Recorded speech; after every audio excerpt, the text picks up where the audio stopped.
Hello, everybody. Welcome to the Defending the Line podcast.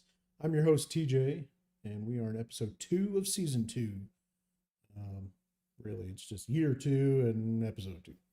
But we talked about the Capitol takeover or invasion or if terrorist attack, whatever you want to call what occurred. We talked about the Capitol last week because that just happened. And we went over a bunch of videos and we talked about a bunch of different things. And my mind's not changed. My opinion's not changed. I still look at that as I look at any protest across the nation. Everyone has a right to peacefully protest. That is your right. You have a right to free speech. All of that stuff is your right. What you don't have the right to do is break windows, gain access to a building that is not accessible currently, and do things within that building. Even just sit in that building is illegal. And so when you start getting into the illegal stuff, that is when it's no longer a protest. You go and you do a march down a sidewalk, you've got a declared route, you've got security there, you've got all this stuff set up, but then you veer off. And then you go and sit down in a road or lay down in a road or block a highway or whatever. And we saw that all last year. That's not a protest. You have committed a crime. You have blocked the flow of traffic. You have whatever it is, whatever the circumstances, you've committed crimes. It is no longer a protest. And so what we saw is a lot of people protesting and a group of people that gained access to the building went in and created havoc, scared people and freaked people out and got people to run and hide, and ultimately someone got shot and killed. Another person got hit over the head, another officer. I think there was 50 or 60 injuries as a result of that takeover. I have a hard time explaining what that was. That was criminality. Those were criminal offenses. And so they went in there and they did that, and their entire message or whatever they hoped to accomplish went right out the window. It was no longer a protest against the election or whatever their thought process was. They went in and became criminals. And I don't support any of them. I'll support everybody outside, everybody that stayed outside, everybody that kept it peaceful, didn't assault police, didn't do anything crazy. I support those people 110%. But I don't support the people that broke in and caused mayhem, and you really hurt everybody else. If you were a legitimate protester, one of that, part of that group, and not somebody that kind of infiltrated their way in, which at least 2 people have been arrested now and clearly shown to be BLM/Antifa protesters. And they went in and said a bunch of nonsense. One said that they wanted to throw the president out and we're going to do it today and blah, blah, blah, which clearly is not a Trump supporter. There was a guy that said he was happy and excited and loved the fact that he went up and broke one of the windows out, and they were just arrested. They were just arrested, I think one maybe today and one earlier this week. So they're getting picked up, and I start watching this and I start tracking who they're getting, and they'll release something on the media because every time one of these people is caught, it's a story.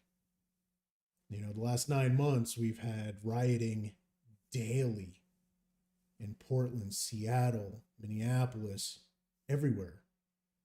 And you don't see those people getting scooped up and it becoming a story. The whole rioting wasn't even a story. So these people are getting scooped up. I'm keeping an eye on it. And there's lots of talk now about off-duty officers, even firefighters. There was a swimmer, Olympic swimmer or whatever, that went there, and they're all facing charges. And just because you wear a badge, just because you wear a uniform, just because you are a first responder or whatever it is, doesn't mean you can't do wrong. I mean, we see it all the time. Someone does something stupid, or they get into a domestic, or they get in a DUI, or whatever it is. They became a criminal, essentially. And that's what these people did, is they went and became criminals. And that's on them. And you were solid up to the point where you went in. And I think these people are dumb. Now there was talk about, and we talked about it last episode, is the the president urging people on. And I've watched a lot of videos, and there have been, I think, two more videos since the one we played on the episode. So we played the president's message, and it was basically go home, be calm, be peaceful, don't do anything else, go home. And then he was banned on Twitter, and it was at the time a temporary ban of 12 hours, and now it's forever because Twitter is balls. And so they did that, and then they started banning all these people, the supporters, and everybody else. Twitter's on a rampage right now, and I just watched a video earlier today of Twitter that from the CEO to his staff saying that he's going to be banning more accounts, and they didn't even scratch the surface. That there's going to be significantly more bans and things coming down the line. That they were focusing on the one account, and obviously we know what account that is. And then the fallout from that was 70,000, I heard, so more than 70,000 accounts were banned on Twitter. There's all sorts of chaos that happened after the podcast last episode. You know, there's Parler went down, and this isn't a political podcast, and I'm not trying to whatever, but it's kind of tied into the last episode to kind of clean up that previous episode. But Parler has been taken down by Amazon because they were running their servers, and so Parler's down. There's other websites right now that are popping up and springing up. Social media as kind of secondary options for Twitter and things like that. So there's been a lot going on in the last, I would even say, 48 hours. You know, I had a couple things on my schedule, and then I just wiped it clean and said, nope, well, I'm just going to do this stuff, because this stuff that I'm going to show today is really 24 to 48 hours. I mean, this is new stuff. This is, you may not even have seen some of the stuff. So we're going to show a couple videos. We're going to talk about the Capitol one more time, but not about what occurred so much, and not about the actual group and stuff like that. But we're going to talk about the hero of the Capitol. And if you've been following social media, you probably already know who I'm talking about, but we're going to talk about him anyway. And I'm going to give you some little bit more information, but I just want to touch on that a little bit, talk about, you know, we broke that video down. You know, I'm going to talk about that a little bit more.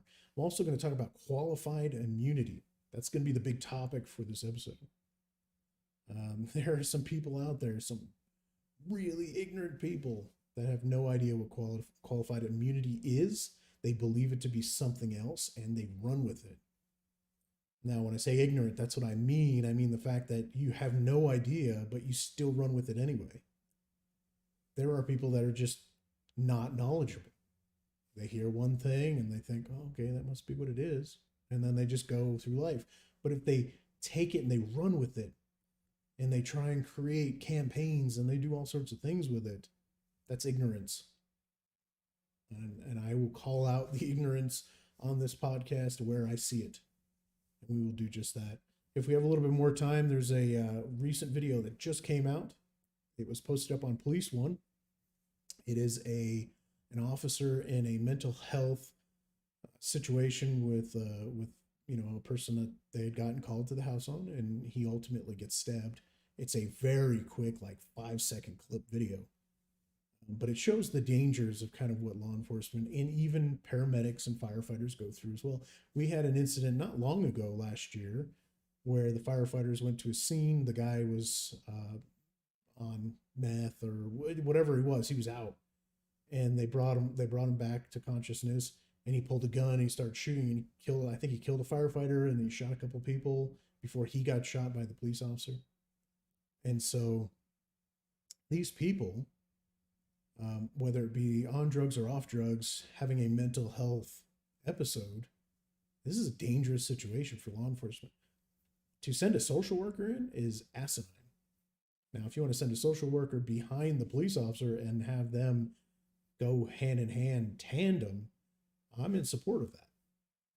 But as you'll see in the video, you send a social worker into an incident like that, and you're going to have a lot of dead social workers. So this first video, this video popped up on social media, and it popped up in two videos, two different versions of it. Now, this first one is hilarious because there's a person talking, and then they give their reaction. Now we're going to play the video. We're going to talk about this video. Then we're going to go to the second version of this video, and we're going to talk about that one. That one does not have audio, so I will just kind of bring us through and go through what you're seeing, and then hopefully it all makes sense. Now, if you're catching us in audio form right now, thank you. Thank you for listening.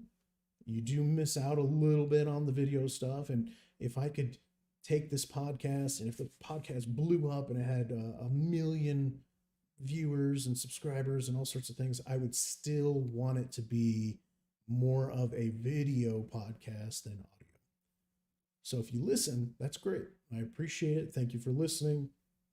But if you want to catch those special little tidbits, you know, where you're actually seeing it on the screen, then obviously you need to hit up the podcast on YouTube. Now, we are live streaming right now on YouTube, and then it's going to be uploaded and you're going to be able to view the past episodes on there. So if you're listening, head over to YouTube. If you're on YouTube and watching, thank you for being here. The audios are uploaded, so if you're on the road or whatever else, pop up, you know, Pandora or iHeartRadio or Spotify or any of these podcast streams, and you can listen to the episodes on there. So let's move over this video here. Now, this is a pursuit of a stolen vehicle. Now, I've done a lot of pursuits in my time. I've never pursued a stolen vehicle because it just wasn't in our pursuit policy. But as you're going to see, CHP, California Highway Patrol, is in pursuit of this vehicle, and they are going to stop this vehicle, and they're going to stop it pretty well. But the unpredictability of this driver making left turns, right there. He's going up. He's going to pit this vehicle right here. There's the pit. Ooh, wow. Oh my goodness. What? Oh my goodness, she says. What? Okay, so we're going to break this down a little bit. Now, pursuits in general, just pursuits, are dangerous. They're extremely dangerous for the general public. They are extremely dangerous for the officers. It is the type of thing that you just can't let go and keep going and keep going and keep going, because somebody's going to get hurt. And generally speaking, they're going to end in one of two ways. Either they're going to crash, the suspect is going to crash, or you're going to arrest the suspect. So one of those two things is going to occur. Now, in this case, they crashed and then they got arrested, so it was kind of a twofer, but you've got to stop these types of incidents from carrying on and being too dangerous for the public. So I'm going to bring this back over. 1 second here. And then what I'm going to do is I'm going to show the video without the audio, so you can just listen or just watch it. And I'm going to kind of pause on a couple spots and explain a couple things. So here's the vehicle. Now it's proceeding down the road. He does a little quick maneuver. Now the officer. As I can. More.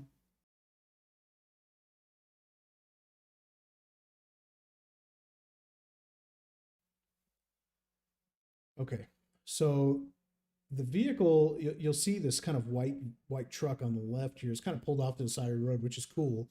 That never happens. They don't care that there's a pursuit coming at them, and generally civilians are kind of just, I have no idea what to do, so they just keep going. So you'll see this truck is pulled over.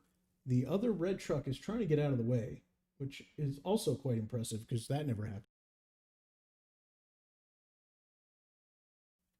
And then the officer's coming up. He's going to try to do the pit. Now there's two options here.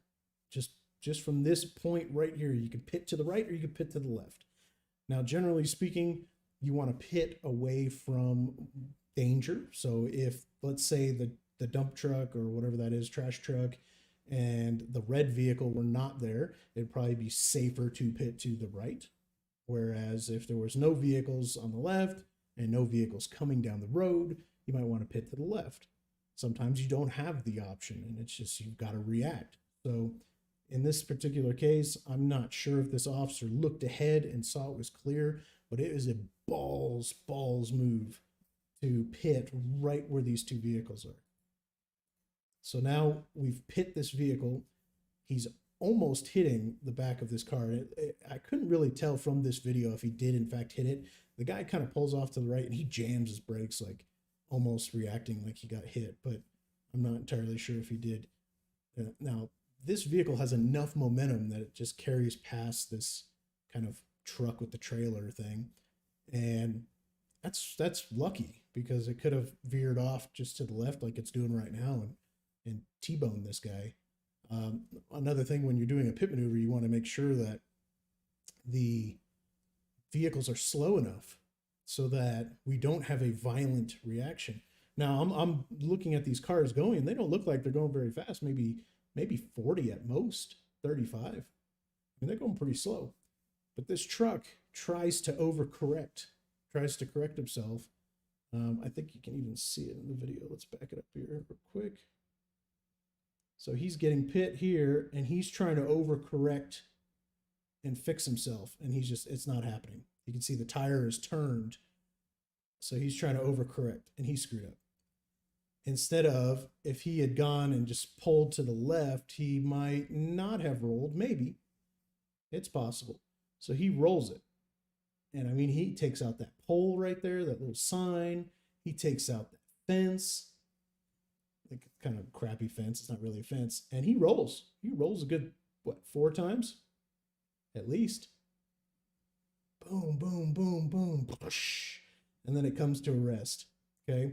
Now we're going to watch the other video, the other kind of, I don't want to say side of it, but this other video shows a little bit more of the aftermath. I mean, this is a violent takedown. This is pretty impressive. And take a look at this wild and I'm going to just take the volume off just so we don't have to listen to this lady talking, but that's a violent pit maneuver if I've seen one. I've given one of those before, but not where the vehicle's rolled over. Now, of note is at the end of this video, there is a guy right in the middle of the screen, laying down. He ejected out of the vehicle, and he's laying there. Now, in a little bit of a longer version of this clip, there is an officer that goes up and kind of talks to him and kind of addresses that person. I'm not sure if they're alive or not, but as far as everything that I read, they were arrested, so I assume they weren't killed. There were additional people inside this vehicle, and then they kind of approach the vehicle and do a little bit of like a felony stop. That's impressive. That's an impressive video. That crash is wild because, I mean, it is violent. Here it is again. I'm going to put it up one more time. Again, this is a ballsy maneuver by this law enforcement officer that pits this vehicle between two vehicles. I don't know what the justification was. I don't know if he looks ahead and he sees there's no cars coming. This is perfect opportunity. I don't know if someone on the radio said, pit it now, pit it now, pit it now. I don't know what occurred, but he gets it. He gets it perfect. Or she. But I just say he because I saw a male officer approaching in the other clip. I mean, that's pretty impressive. Multiple rolling over and over and over again. And then at the far right of the screen there, you see like a box of something. And then right above that is the guy that ejected out of it. So +1 for seatbelts. Wear your freaking seatbelt in your stolen car that you're driving. If you're going to run from the police, maybe you should probably do that. So I thought that was pretty well done. There is a lot of critiquing going on online right now of that video, and the fact that they kind of disregarded everybody's safety and it was aggressive. And I think it was okay. I think it was okay. I don't think it was perfect. I think it could have been better, but I think it's okay. So stolen vehicles, you don't see a lot of chases with stolen vehicles. And most departments nowadays don't allow it because, again, pursuits are so dangerous that something as low felony of a charge as stolen vehicle, they just don't allow it. Maybe 10 years ago, 5-10 years ago, they were chasing them till the wheels fell off. And when I started in law enforcement, we had a chase policy that I think had just started a couple years before I got on that said no stolen vehicle chases. And then I had a pursuit one time, and it was a stolen vehicle, but the guys in the vehicle had robbed multiple people. They had shot at a driver, and I talked about this on the podcast once before, but that incident, when I pit the vehicle, I sent him into a pole, and it was completely destroyed. A little violent, if you will, like this video was. So impressive. So we talked about the Capitol last episode, and we showed a video of a lone officer. Now, this officer's name is Eugene Goodman. Here he is here on the screen if you're watching the video version of our podcast episode. Now, Eugene Goodman puts himself between all of the people, the politicians, everybody else, in a crowd of like 200 people. And they're outside of this door, and they're looking in, and they're kind of yelling at him. Now, at some point, I'm not really sure what occurred before the videos kind of start. And there's a version from our view, like you're seeing on the picture on the left. And then there's a video on the what we watched last episode of the right, on the right side of the screen there. And so Eugene Goodman, he at some point loses his baton. You see it sitting on the ground behind him in that first photo on the left. He's yelling at these people, telling them to stay back, stay back. He's getting on his radio and he's keying up and saying, I've got people coming in. At one point, he draws back, grabs his baton, and then runs up the stairs. So just like the right image on the screen right now is him fleeing up the stairs. Now, in the right image, he's glancing kind of over his shoulder to see if anybody's there. The story being told is he guided these protesters or criminals at this point, right? Because they broke in, away from the politicians, away from the people in the building. And he draws them up this hallway, up the stairs, up another stair, and he's on the radio. We're up the second floor, third floor, whatever, all the way. When he gets to where all these people are, the other officers, they form a line and get these people stuck kind of in this lobby. And so Eugene Goodman, people are saying, is the hero of the Capitol. Now, we obviously talked about him and other officers, and we showed the other video of officers getting struck and beat down, and they weren't just invited into the building. There is one video out there. I don't think we showed it last episode because I couldn't really find a good clip of it, but there is a video where the doors are open from the people on the outside, and they open it somehow, and then they walk in, and inside, kind of on both sides of the hallway, are police officers. They're not like, hey, come on in, guys. You come on, do whatever you want to do. They're just not doing anything. And I'm not sure the circumstances surrounding that. I don't know what the thought process is. I don't know if they were given certain orders to stand down or whatever, but they clearly don't form any sort of line. Now, our Eugene Goodman here does form a line, a single person line, what I talked about last episode as that Leonidas, brave one against the million, and he puts himself in the middle of it, and they're calling him a hero. And he is. I think they all are. I think all of them that stood in the way, you had photographs coming up of people barricading doors and holding doors closed with tables and benches and chairs. And I mean, those are all heroes.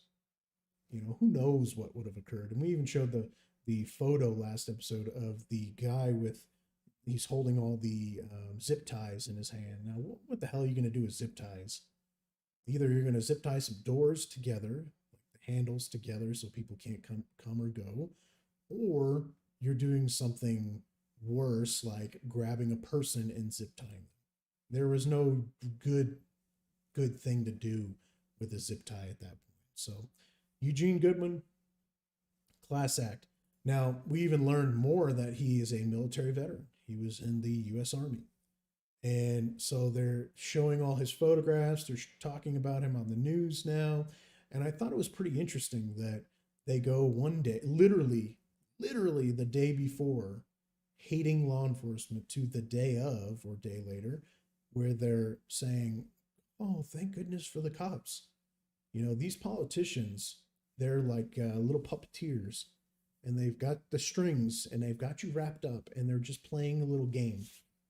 And that's all these politicians do. One day they tell you one thing, the next day they tell you something completely different. They talked about Biden and how he welcomed BLM and all these people in. And then as soon as he got the votes and he was destined to become president, didn't invite BLM to come to a meeting that he was having with a bunch of people. So these people are playing games, and I'm kind of sick and tired of it. I don't like it. And I think we need to let these people know that it's not okay. It's not okay to flip-flop. It's not okay to say law enforcement sucks and then law enforcement's great. I would love for them to always say law enforcement's great. That's never going to happen, because there's going to be another shooting on video that people or choking or whatever, and people are going to lose their minds, and then we're going to be back to square one again. So I'm tired of it. I'm tired of seeing it. I'm tired of hearing about it. This all over the place type of mentality. And so hopefully that changes. Hopefully that gets better. I don't know. I don't see the next 4 years being any better than the last 4 years. And I don't say that the last 4 years were terrible. I'd say the last 2 years were kind of, at least the last year, 100% was awful. Probably the worst year I've seen for law enforcement since I started. Pretty damn close to, I think, what was it, 2010. We had rioting then. But I mean, this was phenomenal in a terrible way the last year. I don't know. I don't know if we're going to see it again this year. It does not look good. And then now we have, we had BLM and Antifa and their whole like chaotic mess and burning and looting and destroying, and 25, I think we talked, deaths at the hands of a BLM and Antifa protest. We talked about that, I think, last episode or one before. And so what's happening now, I don't know. It's going to be the other side now. And so I'm not really sure. I'm not really sure how this is going to go. This could be awful. This could be another awful year. It could be great. I don't know. We might see a complete turnaround for law enforcement. We might see a flip-flop of the new president and his administration, where he's like, I love the police. And then all of a sudden everybody loves the police again. I don't know. I don't know if that's going to happen. We'll just have to wait and see. Now, one thing I wanted to talk about this episode, as I brought it up at the beginning, was the qualified immunity. Now, in Colorado specifically, this is just where I'm from, they didn't do away with it, but they introduced a bill that if the officer is found to break rules and violate the law and things like that, they can be held responsible for up to $25,000. Now, I don't know about you guys, but I don't have $25,000 at all, let alone extra to just kind of throw around. So if something were like, to happen, if I was in law enforcement still and I lost out on $25,000, that would be the end. That's my house gone. That's my vehicles gone. That's family, complete mayhem. I can't even fathom where I would be if I lost $25,000. Now, some of these people out there want it to go away completely so that officers are held liable for everything. And that's the ignorance I was talking about. Because we have people like this, the Campaign to End Qualified Immunity on Twitter, this page here. Now, qualified immunity is basically broken down in a definition like this. It is a judicially created doctrine that shields government officials from being held personally liable for constitutional violations so long as the officials did not violate clearly established law. That is kind of the best definition I could find for qualified immunity. And it is in place for a reason. If you remove qualified immunity, let's just say just remove it altogether, what you're going to have is no law enforcement officers left.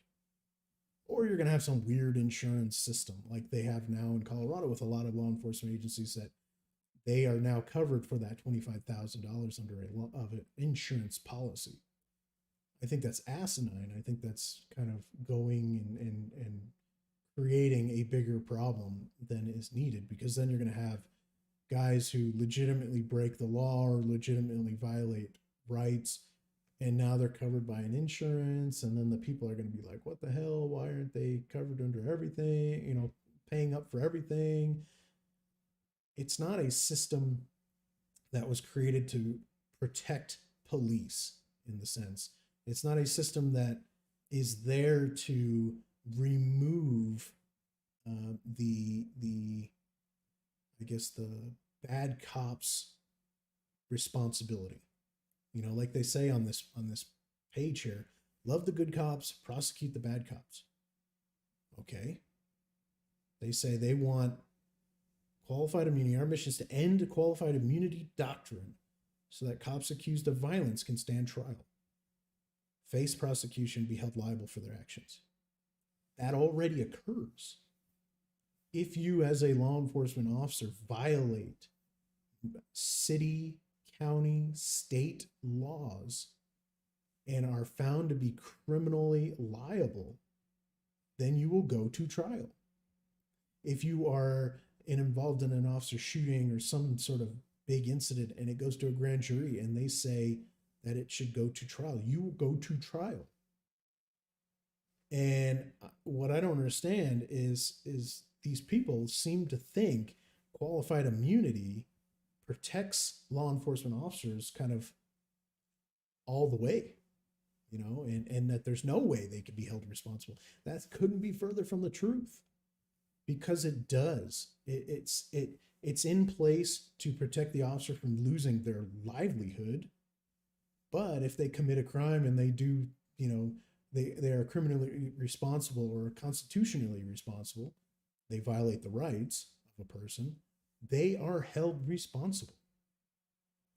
And some departments, they have funds set up so that if someone files a lawsuit, that the lawsuit, the whatever the winning is, if they get 10,000 or 100,000 or whatever it is, comes out of that fund. That's a smart way to do it. And then you can pull that out of the cop's ass if you want to, fire them or do whatever you want to do. You could charge them.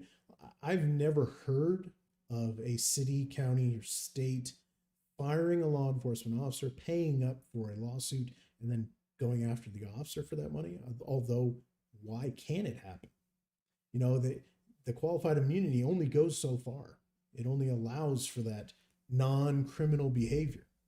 If I pull someone over and I do my thing and then they say I touched them inappropriately or whatever, and body cam was on, body cam was off, whatever, whatever happens, and it goes to a civil, there's not enough for criminal, right? There was nothing recorded. There was nothing that shows that it actually occurred. So it goes to a civil trial, civil case.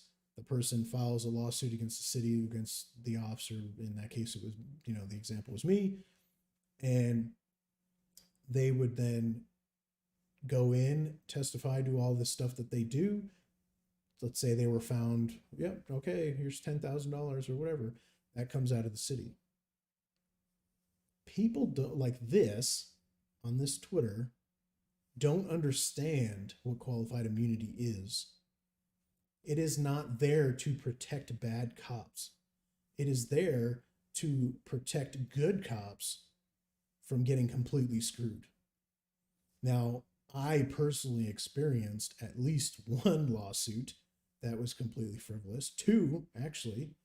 One didn't even go through, and then the other one, it went quite a ways through, almost went to a trial, but the guy dropped it, and it disappeared because he was an idiot. I'll probably talk about him someday. But my first one was a use of force. I go to cover officers. They're in a fight. They call out, we're in a fight or whatever. I roll up, me and another officer. I jump out. I run in. They're holding a girl. They're getting her hooked up. And I kind of put myself between the crowd, because there was a big crowd forming, and the officers so that they could do the arrest. Now, once they had one of them arrested, this girl runs around, jumps almost on this officer's back. And I grab her and I pull her off. And as I'm holding her, kind of like a bear hug kind of fashion, because I'm not hitting her, I'm not striking her, and she's not under arrest. I'm just saying, get the hell back. She drops, just goes dead weight and falls on the ground. I'm like, what are you doing? Standing over, what are you doing? Get up. And she's like, screaming on the ground. And I'm like, I didn't put you on the ground. You fell on the ground.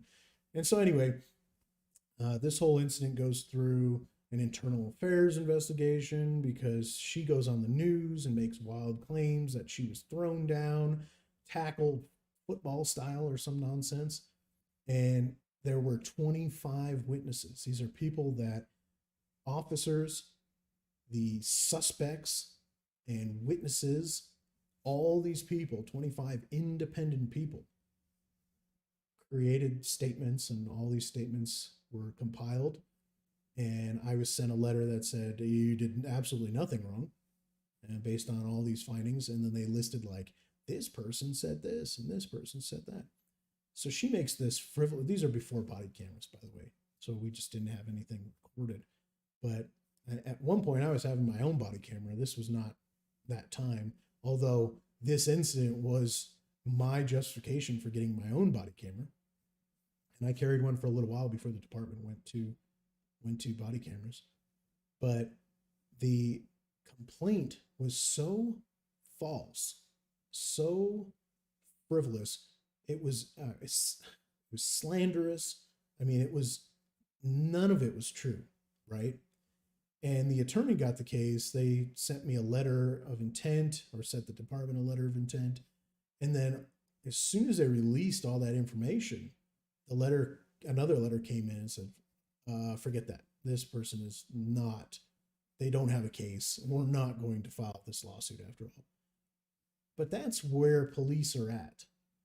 Firefighters, EMS, all these people, this is where they're at, is that they are going to calls, getting complaints, and getting sued. Now, when Colorado went to the new kind of amended qualified immunity thing, there were posts on Facebook that said, hey, you officers are now held liable for $25,000.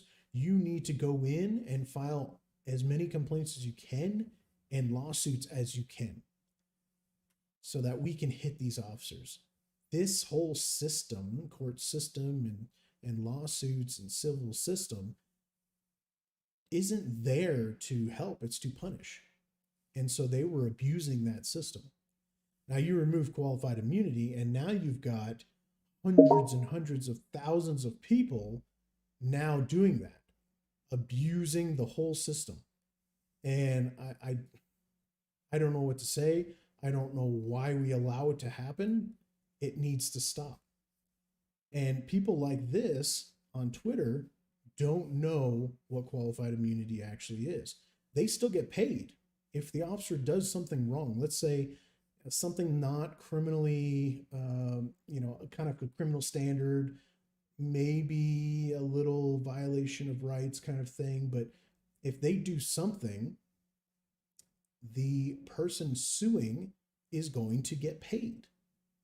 It's not like qualified immunity allows them to run free with absolutely no repercussions at all.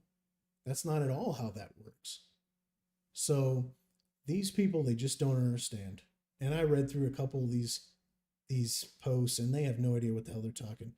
This one's new. This is as of an hour ago. As it stands, qualified immunity shields bad cops who've engaged in unlawful conduct. No, it doesn't.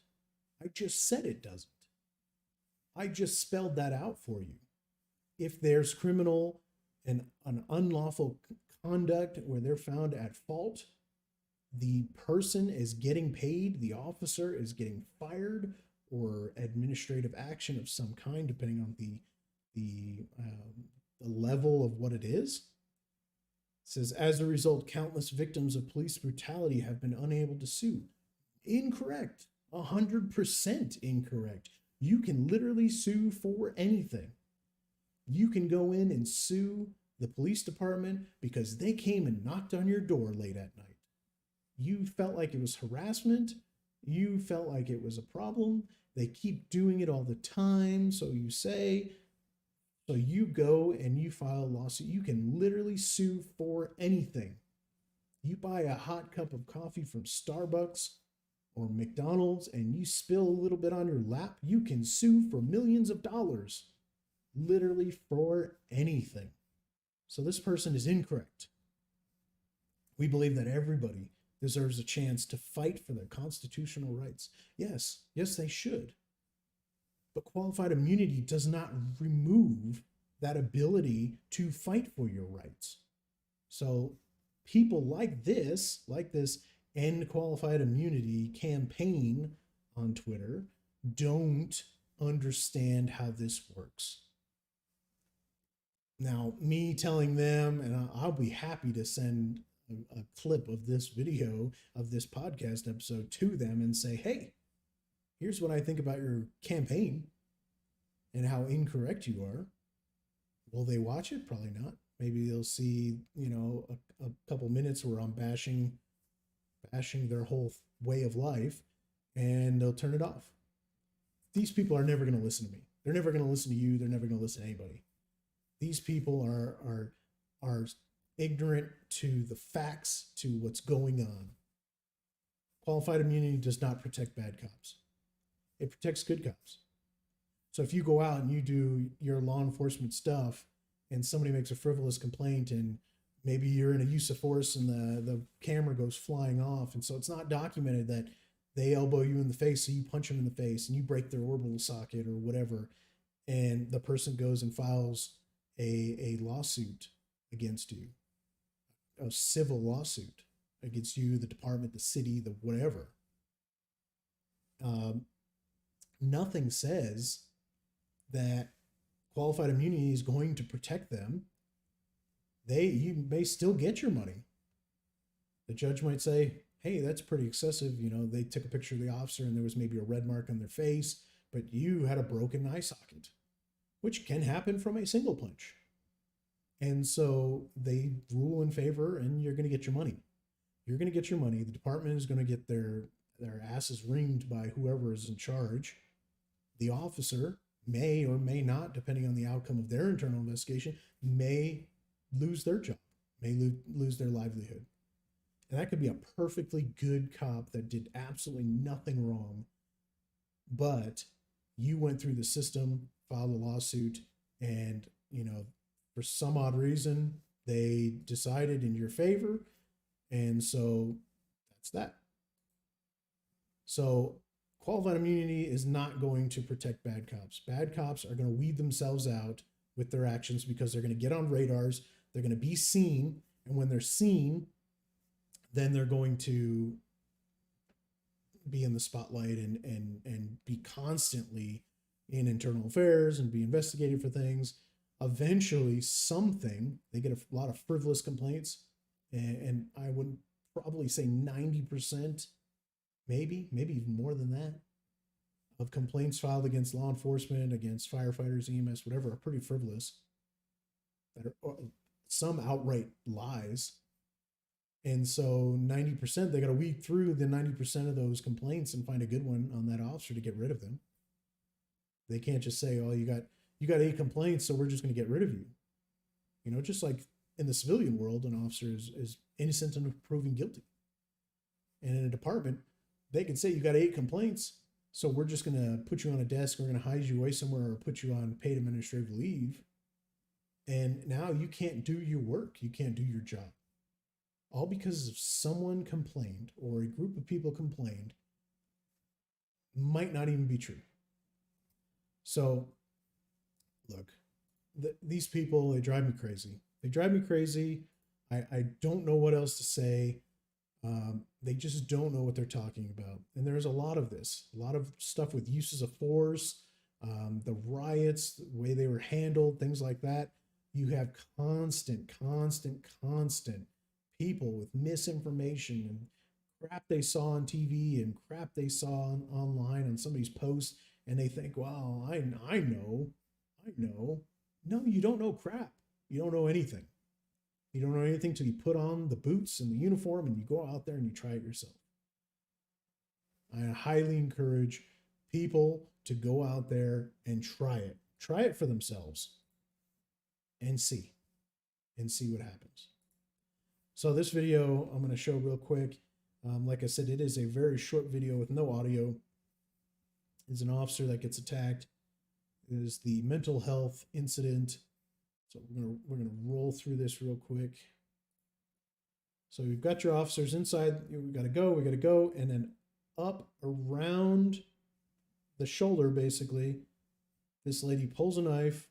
I'm gonna pause it right there. It darkens the video a little bit, but you can see right above that little play button there is that knife, and she drills that knife into that officer. Now, as far as I can tell, she was kind of wrestled and they arrested her. She wasn't shot or killed. It doesn't always happen that way. It doesn't always happen where somebody pulls a knife and it doesn't lead to an officer-involved shooting. Sometimes it does. Sometimes it does. You know, this is another video here, which when I saw that video, reminded me of this video. There were 2 videos that this instantly reminded me of it. And I'm going to play this one with the audio because I like the words. I like the speech. There's actually this officer talking to this individual. Now you'll notice right off the bat, before I even hit play, he's got the knife down at his side and you can't see his hand. That is a concern for me. Now I'm going to maneuver my body around so I can see that hand. And he doesn't, you know, because he's dealt with this kid before, or he knows this kid. He calls him by his name. You know, I think he's comfortable with him enough that he's not worried about that. He's not taking steps back and drawing his firearm or his taser or whatever to say, "Let me see your hand." I want to play this one. The thing of it is, you're still not in trouble, but obviously I can't trust you not to run anywhere. All right, so come on. I'm gonna put you in handcuffs for now, okay? So real quick, I'm just going to stop it. We're going to play it all the way through, but and I know my wife is going to be probably watching this episode and saying, "Why the hell do you keep stopping it and talking through it?" I just want to pause here for a moment just to reflect the fact that he's being calm with this guy. He's being nice with this guy. He's okay, you know, come with me. I will put you in handcuffs, but you're not in trouble, you know, blah, blah, blah. This is all ways that officers talk to people on a daily basis. This happens all the time. He does the same overhead swing stab maneuver and stabs this officer in the neck. And then there's going to be a little foot chase. I think the foot chase is worth watching and the outcome of ultimately what happens. Hey! You shot me! He's got a knife! Hey! Stop! Stop! Stop it! Stop! Stop Stop right now! I got him at gunpoint. Stop right now! Stop! Nick!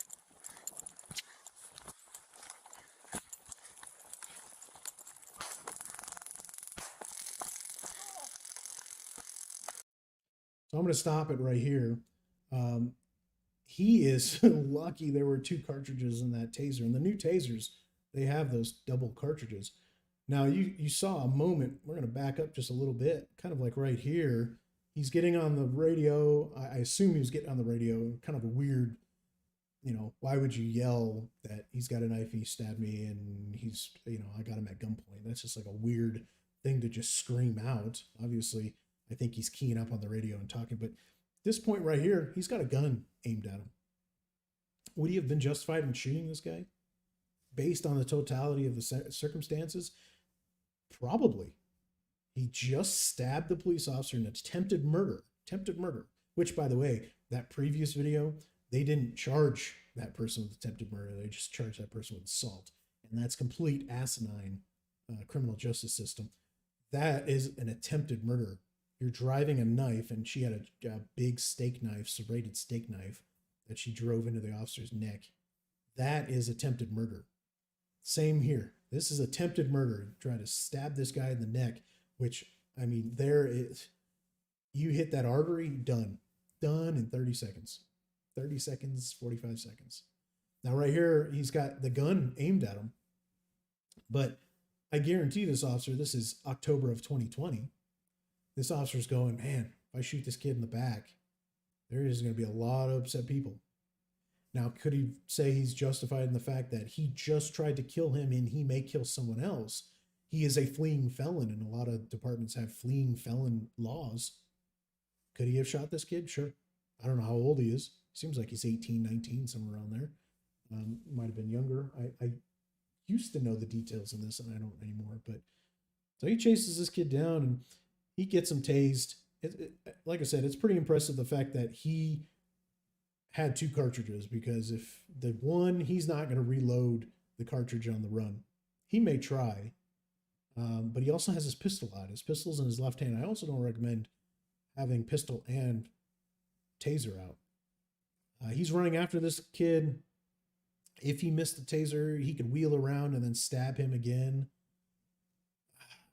I get it. I get why he has a pistol out. I wouldn't, just because I'd be a little concerned. I'd kind of sympathetic, when I'm pulling the taser, I accidentally do something with the pistol. So I wouldn't do that. But so he's got him tased, and then he puts his gun on the ground. Stop right now! Put it down! Drop the knife! Throw it to the side! Yeah, you got your... Very weird. Puts his gun on the ground. So right here, he just drops his gun. And I thought that was very bizarre. Right here. He's got the gun in the left hand. He needs his hands. I'm just gonna hold the taser and maybe have my gun out too if I already have it out, and go through the arrest. But yeah, so I don't know. I don't know what he's thinking about. I certainly would not leave my gun there. I would reholster it. It sounds like he tases him again, because he kind of goes for a really long ride, and then his cover gets there and he hooks him up and he finds out, just to what extent he was stabbed. Now, somebody in chat says, can you show it again? I'll go ahead and play it again from the beginning. The thing of it is, you're still not in trouble, but obviously I can't trust you not to run anywhere. All right, so come on. I'm gonna put you in handcuffs for now. Okay? God! Hey! You stabbed me, he's got a knife! Hey! Stop! Stop! Stop it! Stop! Stop right now! I got him at gunpoint. Stop right now! Stop! Nick!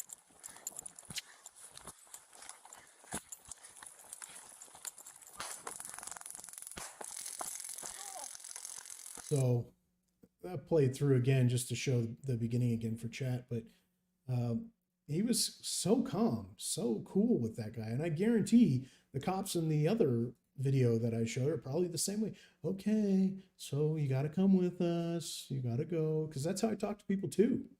I said, hey, all right, here's the thing. Look, people are concerned about you. You did this, you did that. When you try to cut yourself, whatever the circumstances are. Hey, we gotta go talk to somebody. Now, I never really use terminology like, I'm going to put you in cuffs because you're under arrest. I hate saying that. I hate saying that because in their brain, the fight or flight kicks in.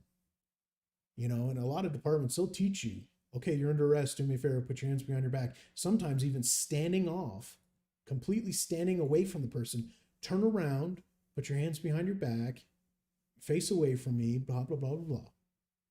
No, because the fight or flight kicks in. You've told them what's happening. You've said you're going to jail. You are losing your freedom. You're losing your rights to walk free for whatever reason, whether you did something or not. And at that point, they're going to either decide to give up, fight you, or run. And I don't like giving people that opportunity. Now, in this case, he kind of puts his hand on him, and then he says, okay, I'm going to put these cuffs on you because, whatever. And I've done that too. Now, generally speaking, if I'm going to put cuffs on people, hopefully there's somebody else there, and we each take a hand, and then I say, okay, I'm putting these cuffs on you, just relax. And they're like, why? What's going on? You got to tell me. It's my rights. It's blah, blah, blah, blah, blah, blah, blah. And I go, look, just relax. I'm going to explain everything to you. Click, click, click. Okay. This is what's going on. You are going to go to jail because of XYZ. Or I'm going to take these cuffs off after we do XYZ, whatever it is. And so I guarantee in that video where the officer, the first video, he goes in and says, all right, come on, you got to come with us. They go to hook her up and she stabs him in the neck, and then there's a fight, and then ultimately she's charged with assault. Like I said, that's pretty asinine. That needs to be attempted murder, because you don't just stab somebody in the neck with the intent to just kind of hurt them. You're doing it maliciously to kill them. You are ending the threat against you by taking them out. And that's what this kid did too. So that's it for the episode on the today's podcast episode. I say it every time. I say it every episode. These officers, these first responders, they're out there doing their thing, and you've really got to step up and speak out. When you see stuff like that Twitter account, and they're saying qualified immunity sucks and blah, blah, blah, and you need to do this, and we need to shut them down because bad cops and good cops and blah, blah, blah. Tell them they're wrong. You're wrong. You don't know what the hell you're talking about, and here's why. And if it's something I've talked about, feel free to link them to the episode, and YouTube. You can even link to the exact second on the video and say, go watch this and educate yourself, or link them to somebody else's video, or link them to a website, or link them to something and say, look, you're wrong. Here's why. I do that probably 90%, I would say, of my content, of my posting on social media is to educate other people. 5% I'm kind of screwing around, and then 5% is just miscellaneous, haha, that's a hilarious video. But 90% probably of what I post online is trying to educate people. Take 5 minutes. You see something, don't just pass it up. Don't just say, they're stupid, I'm not going to say anything, and then go on to the next tweet or the next video or the next whatever. Tell them, sit down for a second. Just say, look, you're wrong. Here's statistics on why you're wrong. Here's an incident on why you're wrong. Here is a image on why you're wrong. Here are the facts. Here are some sources you can go to, and it takes all of maybe 60 seconds to say, here you're wrong and here's why. When these people are posting all this ACAB, all cops are bastards and everything else, yeah, it's asinine. Yeah, it's ignorance. Tell them you're wrong. See what happens. Their head will fall off. They will get so upset. And then if you want to just mess with them, then do it all the time. No, you're wrong. Cops are great. Oh, freaking demon will come out of their brain and they'll lose their minds and it'll be hilarious.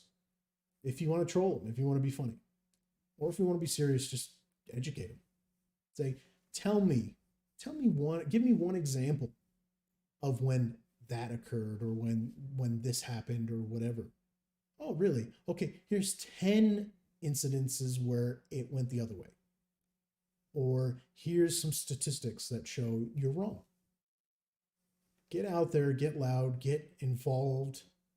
Stop letting these first responders get trampled. Because we just saw it. We just saw it this past week. Officers getting trampled. Then it's, oh, officers are great. Heroes. We love cops. And now they're getting trampled again. And now we're seeing negativity coming back in. Don't allow that to occur and just be like, whatever. It's fine. It's not fine.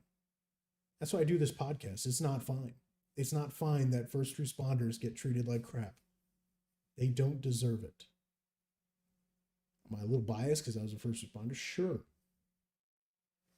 Do I think there are other citizens, a lot of them out there that are very quiet? Yes. I think the majority of citizens in this country, I can't speak for other countries, but I can, based on what I've seen and heard in this country, feel that they support first responders, law enforcement, everybody, and they are quiet. And you can't be that quiet majority anymore. I'm not saying go break into the Capitol and do silly nonsense. This is not inciting violence. This is inciting education. Go out there, educate people. We're going to be back again in 1 week. So it's the 21st at 10 p.m. Eastern. We're going to have a whole new schedule and a whole new set of topics and videos to cover. And it should be fun. I hope you learned something. I hope you appreciate these episodes. If you're watching them on YouTube, thank you very much. If you're watching live, and there were a few people watching live, thank you for being here. There were a few people in chat. Thank you for chatting. As I've said in previous episodes, and I'll say it in probably everyone, we do have a Discord server that you can come in, and if you join the lobby, I'll pull you up and you can comment on a topic. You can ask a question. So, you said this. Why'd you say that? Talk through. Or, hey, you could come in and say, I disagree with you, and here's why.